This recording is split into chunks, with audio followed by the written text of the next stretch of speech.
Hello friend, good morning. कैसे हैं आप लोग? आई होप आप सब बहुत अच्छे होंगे। तो चलिए शुरू करते हैं आज की टॉपिक विटामिन। आप सभी लोग जानते हैं कि विटामिन हमारे लिए कितना ज़्यादा ज़रूरी है।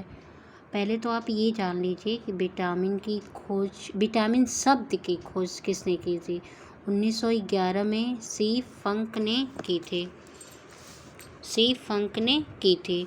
विटामिन जो होती है वो दो प्रकार की होती है। नंबर 1 वसा में घुलनशील विटामिन और नंबर 2 पे जल में घुलनशील विटामिन। वसा में घुलनशील विटामिन ए, डी, ई, के और जल में घुलनशील विटामिन बी, सी। तो हम एक एक करके पढ़ेंगे। पहले वसा में घुलनशील विटामिन पढ़ेंगे, फिर जल में घुलनशील विटामिन पढ़ेंगे और हम सबके नाम बताएंगे, इनके केमिकल नेम भी बताएंगे, सोर्स बताएंगे, इससे क्या प्रभाव होता है, इसकी कमी से क्या प्रभाव होता है, एक एक करके।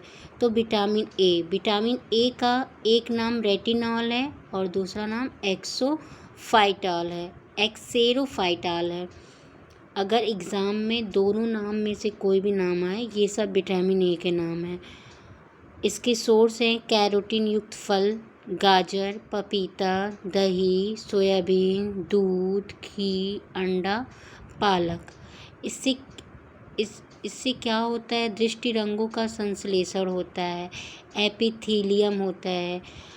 और इसकी अगर कमी हो जाए हमारे शरीर में तो कार्निया व त्वचा की कोशिकाओं का विकास रुक जाता है, रतौंधी हो जाती है। रतौंधी मतलब कि हमें नाइट ब्लाइंडनेस कहते हैं, जो दिखाई नहीं देता है। विटामिन डी, दूसरा विटामिन है विटामिन डी। इसका नाम है कैल्शीफेरॉल। विटामिन डी का सबसे अच्छा सोर्स सूर्य का प्रकाश है। इसके सोर्स हैं मक्खन, मछली, अंडे, ईस्ट, सूर्य के प्रकाश। पर सबसे अच्छा सोर्स क्या है? सूर्य के प्रकाश। इससे क्या होता है? कैल्शियम और फास्फोरस का उपापचय होता है, हड्डियों और दांतों की वृद्धि होती है।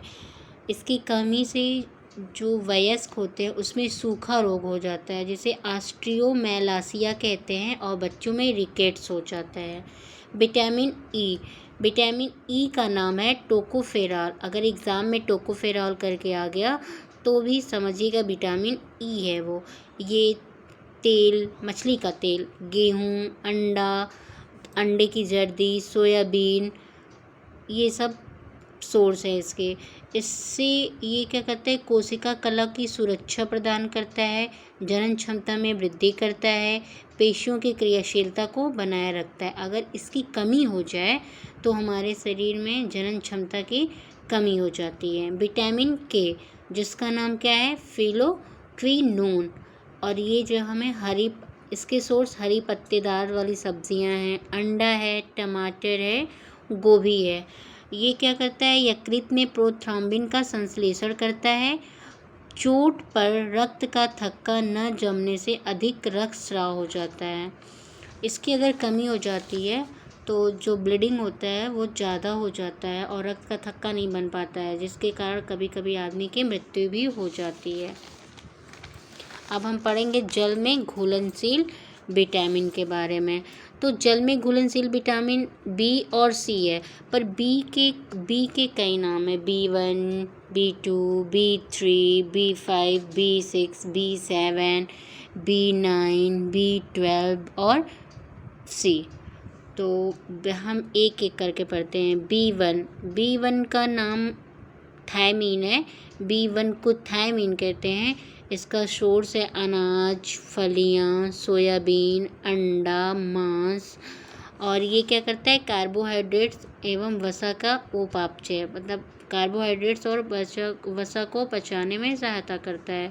इसकी कमी से हमें बेरी रोग हो जाता है। B2 riboflavin. B2 का नाम क्या है? राइबोफ्लेविन। ये पनीर, अंडा, ईस्ट, हरी सब्जियां, हरी पत्तेदार सब्जियां, दूध, मांस इसके सोर्स हैं। और ये उपापचय में महत्वपूर्ण एंजाइम का काम करता है। इसकी कमी से हमें किलोसिस रोग हो जाता है। हम आते हैं नेक्स्ट B3। इसका नाम निकोटिक अम्ल भी है और इसे नियासिन भी कहते हैं। एग्ज़ाम में अगर आता है नियासिन किसका नाम है या B3 का नाम क्या है, ऑप्शन में दे देता है राइबोफ्लेविन, थायमिन, पैंथेथिनिक या निकोटिक अम्ल, तो उसमें से निकोटिक अम्ल B3 का नाम है। और एक नाम ये नियासिन भी है इसका। इसके सोर्स है ईस्ट, मांस, मछली, अंडा, दूध, मटर, ड्राई फ्रूट्स आदि। ये भी हमारे शरीर में उपापचय में महत्वपूर्ण सहएंजाइम है। इसकी कमी से पेलाग्रा रोग होता है। हम आते हैं नेक्स्ट B5। B5 को पेंटोथेनिक अम्ल कहते हैं। B5 5 मतलब पेंटा, पेंट से याद कर लीजिए, पेंटोथेनिक अम्ल। और इसके सोर्स है अंडा, मांस, दूध, टमाटर, मूंगफली, गन्ना। ये क्या करता है, कैटाबोलिज्म में महत्वपूर्ण सहएंजाइम का कार्य करता है। इसे चर्म रोग, अनिद्रा, नींद नहीं आना और क्या कहते हैं बाल का सफ़ेद हो जाना, जनन क्षमता का कम हो जाना। B6 पायरिडॉक्सिन, इसका नाम है पायरिडॉक्सिन। ये इसके सोर्स हैं दूध, अनाज, मांस। इसका कार्य है अमीनो अम्ल के उपापचय में सहएंजाइम।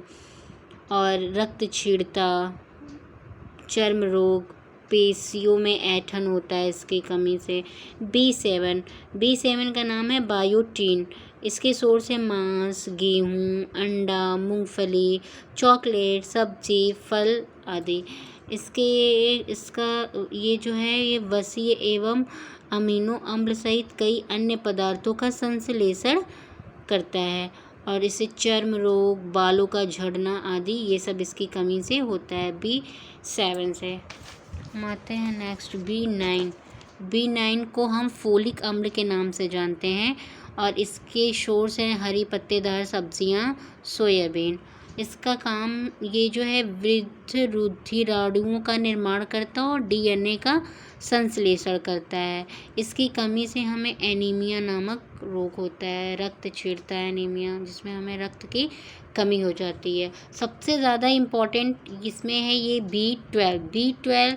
B9 भी इम्पॉर्टेंट है। B12 क्या है, इसे साइनोकोबालमिन कहते हैं क्योंकि इसमें कोबाल्ट धातु पाया जाता है। इसके सोर्स मांस, मछली, अंडा, दूध। सबसे ज़्यादा एग्ज़ाम में ये क्वेश्चन पूछा जाता है। इसका प्रभाव भी हमारे शरीर पे होता है, वृद्धि करता है रुधिराणुओं का निर्माण करने में, न्यूक्लिक अम्लों का संश्लेषण करता है। इसकी कमी से भी हमें एनीमिया हो जाता है और रक्त तंत्र में विकार हो जाता है। ये रहे सारे विटामिन B यहाँ पे हमारे ख़त्म होते हैं, जिसमें से ये B12 इम्पॉर्टेंट है, B9 भी इम्पॉर्टेंट है। विटामिन C का एक नाम एस्कॉर्बिक अम्ल है। ये इसके सोर्स आंवला, नींबू, खट्टे फल, टमाटर। इसका काम अंतरकोशिकीय सीमेंट, कोलेजन तंतुओं का निर्माण करना है। इसकी कमी से स्कर्वी रोग, मसूड़ों में सूजन आती है। मुझे उम्मीद है कि आपको मेरी ये क्लास बहुत ही अच्छी लगी होगी और मैं अपने नेक्स्ट वीडियो में इससे रिलेटेड क्वेश्चन आप लोगों के लिए लेके आऊँगी। प्लीज़ आप हमारे चैनल को लाइक और सब्सक्राइब करिएगा और ऐसे वीडियो पाने के लिए बेल आइकन को दबाना नहीं भूलिएगा। Thank you.